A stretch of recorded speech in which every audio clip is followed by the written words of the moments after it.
اللهم إني أسألك علما نافعا. Baik, kita masuk sekarang ke sholat sunnah. Kalau sholat sunnah banyak sekali. Ada yang sunnah muakkadah. Sunnah muakkadah maksudnya sunnah yang sangat ditekankan. Seperti sholat malam, tahajud dan witir. Ya. Sholat duha, 12 rakaat rawatib. Udah tahu belum 12 rakaat rawatib ini?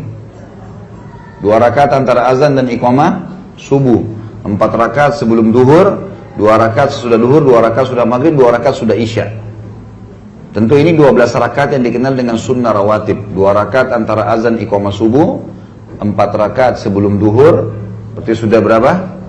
6. Sudah 6. 2 rakaat sudah duhur, 8, 2 rakaat sudah maghrib, 10, 2 rakaat sudah isya, 12. Ini namanya sunnah rawatib. Jangan tergesa-gesa, saya tahu apa yang mau ditanya. Sebentar. Ini adalah namanya sholat sunnah rawatib, ya. Ini yang masuk dalam hadis Nabi SAW, siapa yang menjaga 12 rakaat sehari semalam, Allah akan bangunkan baginya istana di surga. Adakah sholat sunnah yang lain? Ada. Seperti misalnya, sholat ba'diyah duhur itu, tadi kan 4 rakaat sebelum itu dan 2 rakaat sudah duhur ya. Dianjurkan melengkapkan 4 sebelum, 4 sesudah. Berarti ada tambahan 2 rakaat lagi habis duhur ya. Karena kata Nabi SAW, siapa yang menjaga 4 rakaat sebelum duhur, 4 rakaat sesudah duhur, rutin dijaga, Allah akan haramkan baginya api neraka. Berarti ini ada tambahannya ya. Tadi kan 12 rakaat itu, 4 rakaat sebelum duhur dan 2 rakaat sudah duhur. Sekarang tambah 2 rakaat lagi, dapat 22 hadisnya. Ada sholat qobliyah asar. Tadi kan di 12 rakaat tidak masuk asar ya. Qobliyah asar ada 4 rakaat. Kata Nabi SAW, semoga Allah merahmati hamba yang rutin menjaga 4 rakaat sebelum asar. Ya, 2 boleh, tapi kurang pahalanya. Jangan pelit-pelit dalam ibadah. Itu cuma 5 menit. 5 menit. Sebentar, sabar, jangan tanya dulu. Sabar, belum selesai. Sudah? Tadi 4 rakaat sebelum asar ya. Hadisnya, semoga Allah merahmati seorang hamba yang menjaga 4 rakaat sebelum asar. Baik, ada juga 2 rakaat sebelum maghrib, 2 rakaat sebelum isya. Ya. Tadi kan yang kita sebutkan 12 rakaat, 2 rakaat sesudah maghrib, 2 rakaat sesudah isya. Nah ini sebelumnya juga ada. Tapi tidak masuk di hadis tadi yang dapat istana di surga ya. Lain lagi nih. Ada 2 rakaat sebelum maghrib, 2 rakaat sebelum isya. Namanya qobliyah maghrib, qobliyah isya. Ini sesuai dengan hadis Nabi, antara 2 azan. Azan dan iqamah selalu ada sholat. 2 rakaat. Ya. Baik, bagaimana kalau saya mau, nanti kita masuk ke tata cara sholat ya. Sekarang saya masih masuk ke jumlah-jumlah rakaat dulu. Nanti tata cara. Tadi sudah ada yang bertanya, kalau 4 rakaat 1 kali salam atau 2 kali salam. Tentu afdolnya 2 kali salam. 2 rakaat salam. Tapi bolehkah saya sholat 4 rakaat langsung? Boleh. Gak masalah. Tapi tidak pakai tahiyat pertama. Ya. 1, 2, 3 berdiri, 4-nya baru tahiyat terakhir. Ini sama kalau kita kerjain sholat tarawih, sholat malam, sholat duha. Ya, ini semuanya boleh dikerjain 4 rakaat tapi tidak pakai tahiyat pertama. 1, 2, 3 berdiri, rakaat 4-nya juga baru tahiyat ya. Sama juga sholat tahajud itu boleh dikerjakan 8 rakaat langsung ya. Bisa 8 rakaat langsung. Caranya bisa 8 rakaat itu tidak pakai tahiyat kecuali terakhir saja. Jadi berdiri 1, 2, 3, 4, 5, 6, 7 berdiri, rakaat ke-8 baru tahiyat. Atau tahiyat di rakaat ke-4-nya, tahiyat pertama, kemudian baru 4 rakaat lagi tidak ada tahiyat sampai tahiyat terakhir. Ini pernah Nabi SAW kerjakan di sholat malam beliau.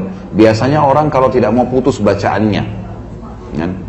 Ibu sudah tahu belum kalau sholat sunnah boleh pegang Quran? Boleh pegang Quran. Kalau sholat sunnah. Iya dibaca. Terus mau dipegang untuk apa? Hah? Ibu-ibu ini ada-ada saja. Ya dibacalah. Sebentar, sabar, jangan dulu banyak bertanya. Sekarang Qur'annya dibuka, biasanya Qur'an kecil. Khusus sholat sunnah ya, sholat wajib nggak boleh. Kenapa? Karena di sholat sunnah ini hukumnya berbeda. Sholat sunnah itu ibu bisa sholat berdiri, bisa sholat duduk, walaupun tidak ada uzurnya. Tapi pahalanya setengah. Loh emang begitu? Enak benar, mau enak-enak baru nama Qur'an. Loh hadisnya begitu. Karena kata Nabi SAW, sholat duduk itu setengah pahala orang berdiri, gitu kan? Tapi boleh di sholat sunnah, boleh. Ya, misal ibu lagi sholat ba'diyah atau sholat witir, ibu mau sambil duduk boleh, tapi pahalanya kurang, gitu kan? Kalau wajib nggak boleh kecuali ada uzur kan? Kita bicara sunnah, dia boleh. Nah, ada juga hadis Nabi yang ibu juga bisa membatalkan sholat sunnah tanpa sebab. Misalnya ibu lagi sholat ba'diyah isya. Udah saya mau sholat sebentar aja deh, lagi sholat terus berhenti, nggak dosa, karena sholat sunnah. Tapi wajib nggak boleh ibu berhentiin kecuali ada uzur ya. Oh teringat memang tidak ada wudu, oh belum masuk waktu, ada tersingkap aurat lain. Tapi kalau nggak boleh, harus wajib dikerjakan sholat wajib itu kan. Sholat sunnah beda. Ada hadis Nabi bunyi begini bu, almar'u maliku linafilatihi, seseorang itu pemilik ibadah sunnahnya. Puasa sunnah kita boleh batalin, boleh nggak batalin. Puasa wajib mana boleh. Harus ada uzur, sama dengan sholat wajib kan gitu. Nah beranjak daripada hadis seseorang pemilik sholat sunnahnya, sebagian ulama mengatakan kalau orang ini rutin kerjakan sholat malam, rutin kerjakan sholat duha, memang sholat-sholat yang panjang rakaatnya, kan 8 rakaat duha sampai 12 rakaat. Nah ini kan tidak mungkin, maksudnya bukan tidak mungkin sih, kayaknya ganjil juga kalau tiap hari kita sholat bacanya inna ata'ina wal asri, inna ata'ina wal asri. Ya? Yang ketawa tahu diri ya. Jadi bacanya surah-surah yang panjang, bisa mengkhatam Al-Quran.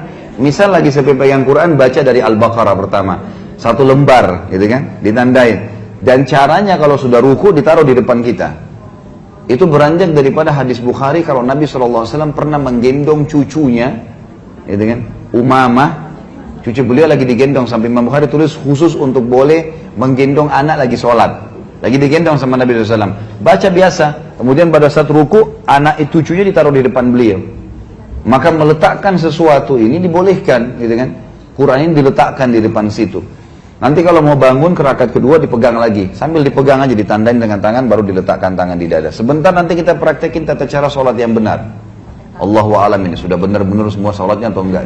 Nah, rata-rata saya praktekin orang bilang belum tahu, Ustaz, baru tahu kalau begitu sholatnya sesuai dengan Nabi, ini kan.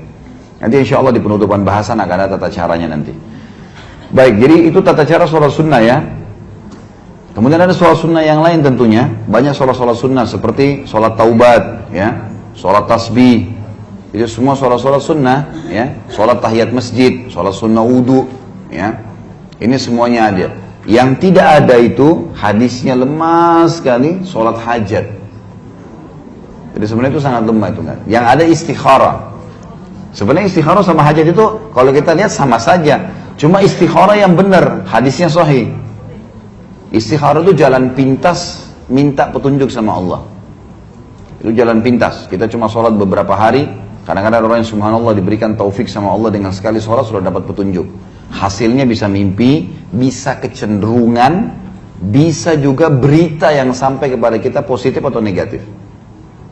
Misalnya kita mau menikah sama seseorang, ternyata setelah kita istikharah kita dapat informasi, oh dia durhaka sama orang tuanya, oh dia melakukan apa, buruk lah. Itu berarti sudah jawaban istikharah.